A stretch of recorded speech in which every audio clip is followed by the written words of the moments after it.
Marvelous one, as Cub fans, we have seen rebuilds come and go. As Bulls fans here in the city of Chicago, we've seen plenty of rebuilds. And for the Bears, it seems it's been a rebuild since 1985. But here on the Sports Cubicle, recently we've had a chance to talk about the Chicago Blackhawks, not all the nonsense off the ice, not all the despicable acts we've seen for the organization with the Kyle Beach story, but the roster changing, the team changing, new head coach, new GM, and a whole lot of action at this year's NHL Draft. We're here on the Sports Cubicle. It's Dan Marver, it's Devin Tingle, it's Paul Chivari, and myself, Mike Mercado. Just last week, we had from The-Rink.com, Jeff Osborne joined us to talk about the new coach, Luke Richardson, and what was happening with the front office and what the regime change and what was going to happen with Jonathan Toews and with Patrick Kane, and already the moves they had made and what the future were. But we had no idea, Marvelous One, what the heck was going to happen here. The Chicago Blackhawks traded forward Alex DeBrincat to the Ottawa Senators for 3 draft picks, including the number 7 overall selection on Thursday night, which they used to select defenseman Kevin Krasinski. Then we also saw that they moved on from Kirby Dach to Montreal, and they were able to get some picks from Montreal. So, Marvelous One, we see that this is going to be a rebuild. They've said as much that it's going to be a rebuild, and we see the potential lineups coming out, these lines. It's going to be ugly for those who are in love, still following, trying to get back to liking the team and the West Side in the sport on the rink. You saw all this madness happen. You see the reports. You see the breaking news. Too little, too late. Probably on time. Where are we with the Blackhawks right now? Well, first of all, we're entering the Luke Richardson era, and I believe it's a good thing that he had previously coached in the American Hockey League, because he'll be coaching an American Hockey League team here in Chicago, essentially. And it's a funny thing about hockey. If you talk about what the Cubs did, they traded players for for unproven youngsters and draft picks, which is kind of what the Blackhawks did here. But the difference is I'm thinking of a few years ago, there was an expansion team in Las Vegas, the Vegas Golden Knights. What did they do in their first year? They got to the Stanley Cup Finals. So I can't imagine that happening in baseball or football, an expansion team, or even basketball. But in hockey, it's possible because it's happened. So, the key is, there they got players that either were for salary issues or cast offs or what have you. But the thing was that they won in their first year. And the funny thing is who their goalie was. he was a goalie that happened to be with the Blackhawks last year until they traded him to Minnesota. And he was the key, and he was the key to the whole thing, the flower. But so I think that they're doing the right thing in terms of the future, since they've committed to the future, not the present, clearly. And in terms of all that, I just wonder what happens with Toews and Kane now. I mean, they might as well get something for them. Well, they still can. So, taking this perspective as a Cubs fan, I always thought that your window it's fluid. You may say you think you have a 5-year window. It's whatever you are that season and however you are that season, because anything can happen. And I think for the Blackhawks, that 15 season was great. You look who they beat.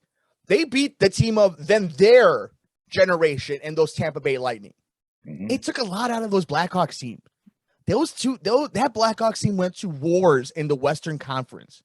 They put their body through hell to win those 3 Stanley Cups. We didn't see Jonathan Toews for so long, for so many different seasons already. He's just been gone with concussions and other illnesses. And God bless him, we know he wants to get back on the rink.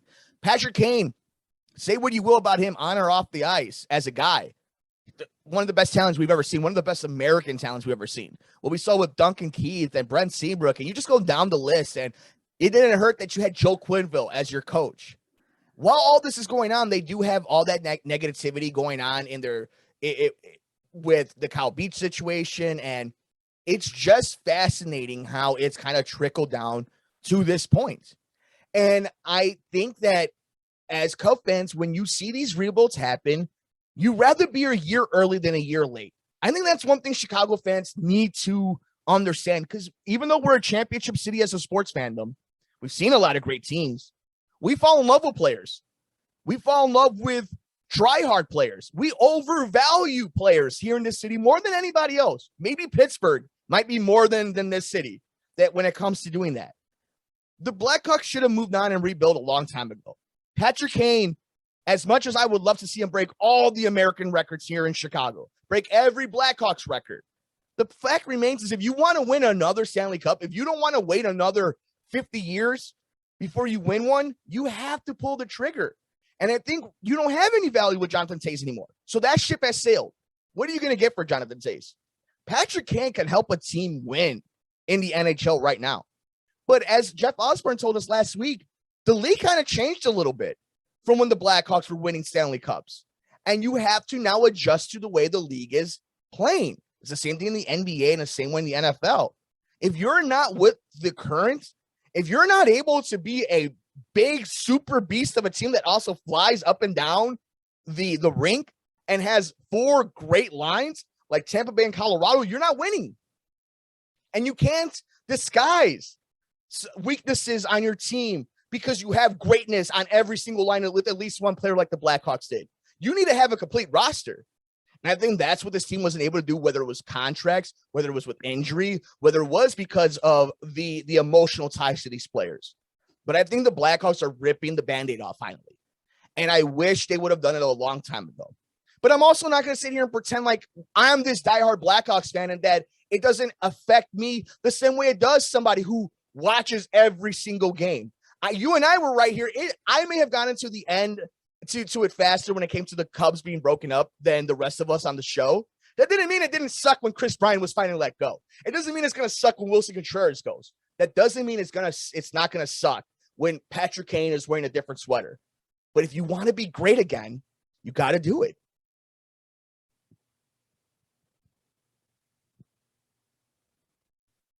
Marvelous one. You're muted, buddy. They can't even do it right with Duncan Keith. He spent 16 of his 17 seasons in Chicago, and they get a massive salary cap penalty of $5.5 million in 22-23 and $1.9 million in 23-24. So, I mean, I don't understand the math on that, but you have 3 Stanley Cups, 2 Norris trophies, and a Conn Smythe with the Blackhawks, and it'll be 39. So that's one thing, and even I talk about some of the moves they made in the past. I mean, you look at one of the better players in the league that they let go for basically nothing, and his name is Artemi Panarin, and he was traded to Columbus. And what did they get? Well, they got Brandon Saad, Anton Forsberg, and a draft pick by trading him along with Tyler Mott. So, and he's one of the best players in the league now. So, it's just that I guess maybe they just made some bad moves and bad math moves. It looks like with Keith. So. I don't get it, but that's I guess the previous administration. But the current administration is clearly all in for being a loser for now, and and we'll see what happens down the road. I mean, for whatever reason, it appears to me as though even with the teams that were winning, it's so important to have a elite goalie, honestly. And Crawford was that through the Stanley Cup era, and now they really don't have one. They, like I say, they I don't know, even I can't even see who their goalie is going to be for sure this year. So that's a move they need to make. They need to get a good backstop to to take the 50 shots a game or whatever it's going to be. Yeah. With this current group. So that's the one I'm worried about with regard to the Blackhawks. And now, I mean, I remember, of course, the old 16 league. Up until 67 when they doubled to 12, and now what is there, 32 teams? Now they've added Seattle. It's I mean, I can't, I used to be able to name half the players in the league back then, and a Saturday night they'd be in Boston or New York and Montreal, and then a Sunday night in Chicago was back to back, home and home. And obviously everything's eventually about money. You talk about money in college football. I mean, everything's about money. So in hockey it's the same thing. And I just think that to me, it's easier to move up more quickly, like I stated earlier, in the NHL than some of the other professional sports.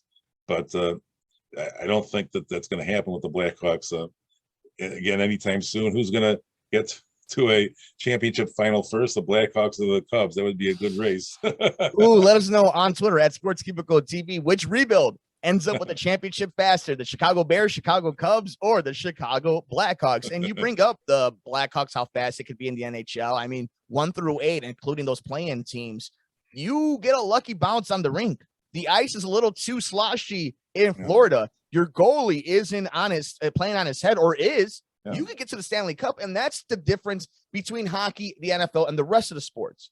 You're able to turn around an entire team fast, and if you're able to get hot, you can become the LA Kings or the Philadelphia Eagles. You could go from an 8 seed all the way to winning a championship. But the Blackhawks want to do this long term. And the only thing I would tell Blackhawk fans for this season, maybe next season, but this season specific, they're going to tank so hard because there is so much depth in the following NHL draft from all the reports from all the smart people who play a sport where you have ice, where you have knives on your feet on the hardest surface on earth. So I take their opinion very well when it comes to seeing the scouting on this crazy talent. And that's what the Blackhawks need. We saw that they drafted a defenseman. So you know that they're trying to get bigger. They're trying to get faster on the defensive side of things. I'm interested to see how the fans respond to this, because I think the Blackhawk fans knew that it was time to really restart this. They had a bad taste from Bowman and Quenneville when it comes to all the news that came out. The way it ended so unceremoniously with so much drama between players in the locker room. Like there was a time to move forward from a lot of this. And I'm interested in, I want to know what you think about this one, Marvelous. Are the fans going to follow? The diehards will, but this city had, the Blackhawks had the city in the palm of their hand. They earned it. The city showed them love. Will they follow for the next few years, even if they get the #1 draft pick next year? Yeah, well, I think that the history would indicate that they'll still fill the arena. They've had some bad years, and the attendance was still pretty good. May not be a complete sellout with overflow standing room only, but the thing to remember about the NHL, when you talk about the playoffs, you really need to focus on the teams like Colorado, St. Louis, Minnesota, and your own division, because in the first round, and 2 in most cases, you'd be playing teams with Nashville within your own division. That's the way it's structured. In other words, if there's a wild card, you might end up playing somebody from the West, but typically you'd be playing, the teams from your own division right away. In Colorado, it was the elite team this year. And so, you got to look at perhaps modeling yourself somehow after the teams that are successful in your own division, because if you can win 2 rounds against teams in your own division, you're moving along pretty far in the playoffs. And even Tampa Bay this year was not the best record in their division. Florida was, so that's how that worked. And when you mention teams like the LA Kings and I believe it was the Philadelphia Flyers. Oh, sorry, the Eagles. There you go. Thank you. The Blackhawks beat the Flyers. I don't. Yeah. Back in the day. I think now I don't think they're elite teams at this point. That's where I was a little puzzled. Yes. I don't think either one made the playoffs this year. Yeah. But think about that. Like, that's the frustrating thing. This is why I understand this. I'm glad you brought that up. It's the frustrating part that fandom does go through. You can win. You can be in it. You don't have to be the LeBron James. It's not the NBA. Yeah. I think it's just sometimes you go because you've gone in the past. I mean, I know people that actually continue to go to DePaul basketball games. Oh man, Marver. I wonder who that is, huh? Even though they haven't won much in 50 years, except for a short period in the early 2000s. Shout out to Quigley, who won the 3-point contest in the WNBA. Yeah, right. She's a beast, so All-Star. Yeah, All-Star game. Sky are good.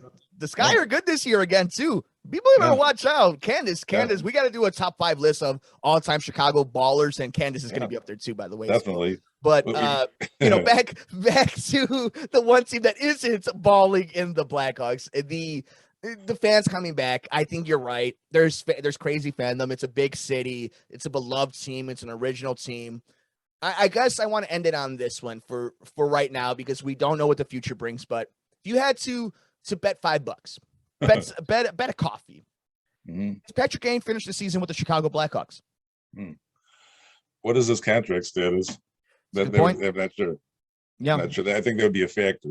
Mm-hmm. I mean, I don't know if he's coming up. Like, we can look it up, but I think that would be a factor. If he's coming up to be a free agent, or even Taves, then you might as well trade him. That would be my view. Well, we'll study that, because I didn't prep on the contract status of Kane or Taves. So that would be the key question, I think. But Yeah, I'd say he'll probably be moved. If I I am were to looking guess at right in now. 2014, he signed an 8-year deal. Okay. So So the I think we are next coming up year. to it. Okay. Well, so Yeah. he's probably a goner. Yeah, I think so too. I think he's the more likely of the two to be gone. I think Jonathan Toews. I believe that this might be the farewell tour. I think this might be the the untold. Hey, go watch Jonathan Toews this year because I don't think he's coming back next year. Now Taves will have to they'll have to figure out what kind of lower body injury he's had. Or upper body injury. Upper body injury. Yeah. Other ways to say concussion and COVID. Yeah. But God, you know what? Again, we all had our speculation and he opened up to us a lot. But these, I think at the end of it, when we're talking about the Blackhawks and that core that won 3 Stanley Cups, the reason why it did crash and burn is because they played so hard for Joe Quenneville, for Bowman, for everybody in that front office. Like they gave it their all, and they gave it all for their city. And they won 3 Stanley Cups, but that's the price to pay. And we'll see if they're able to bounce back. But we want to know your thoughts. What did you think? Blackhawks sending a 40-goal scorer 2 out of 3 seasons, like a great in the Brink and then Kirby Dach heading to Montreal. We want to know your thoughts. You upset, frustrated? Did you see it coming? What did you think about the Blackhawks being so aggressive at this year's NHL draft? We're on Twitter at Sports Cubicle TV. It's the marvelous one, Dan Marver. It's Devin Tingle. It's Paul Chivari. I'm Mike Mercado.